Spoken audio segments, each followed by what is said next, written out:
Gusto mong maging magaling sa kusina, pero bago ang plating, bago ang flair, balikan mo muna ang mga fundamentals. Good understanding of the basics. Of course, here in the culinary school, that's the very first things that we teach. The fundamentals, the basics, the foundations. Basically, we are teaching students, let's say, how to fry, how to braise, how to bake, the logic behind those things, understanding those fundamentals. Bakit kailangan mahina yung apoy? Bakit kailangan malakas yung apoy dito? Bakit kailangan naka-cover? Bakit hindi kailangan naka-cover? Bakit konti lang yung tubig? Bakit daming tubig dapat? With proper understanding of these basics, there's a certain level of common sense na rin naman na nakapasok doon. Pag solid ang foundation mo, kahit anong putahe, kaya mong gawin. Pero kung sablay ka sa simula, kahit gaano ka ka-creative, babagsak pa rin. For example, a new chef, papasok siya sa isang bagong kusina. Tapos sinabihan siya ng chef, julienne these potatoes and then fry it. Basic understanding what is julienne at paano magprito. You can be considered reliable already since hindi mo na kailangan magpaturo paano maghiwa nito. Hindi mo na rin kailangan magpaturo paano iprito ito because you already know the basics. Ang tunay na chef, hindi lang basta marunong gumawa ng mga complicated dishes. Marunong din siyang gumawa ng mga simpleng bagay properly.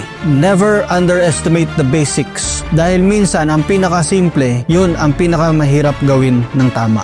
Master the basics and build from there.